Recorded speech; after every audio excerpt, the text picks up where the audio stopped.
Cinema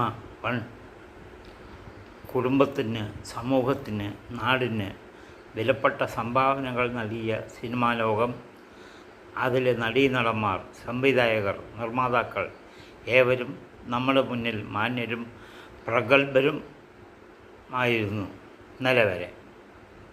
എന്നാൽ Hema committee റിപ്പോർട്ടിൽ ചൂണ്ടിക്കാണിച്ച cinema ലോകത്തെ അണിയറകളിലെ വൈകൃതങ്ങൾ നമ്മെ വല്ലാതെ നിരാശപ്പെടുത്തി.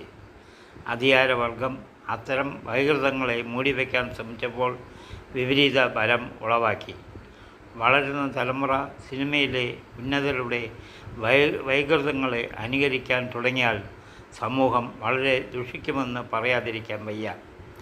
സിനിമയിൽ വിശ്വാസം വീണ്ടെടുക്കാൻ ഇനി കാലങ്ങൾ ഏറെ വേണ്ടിവരും.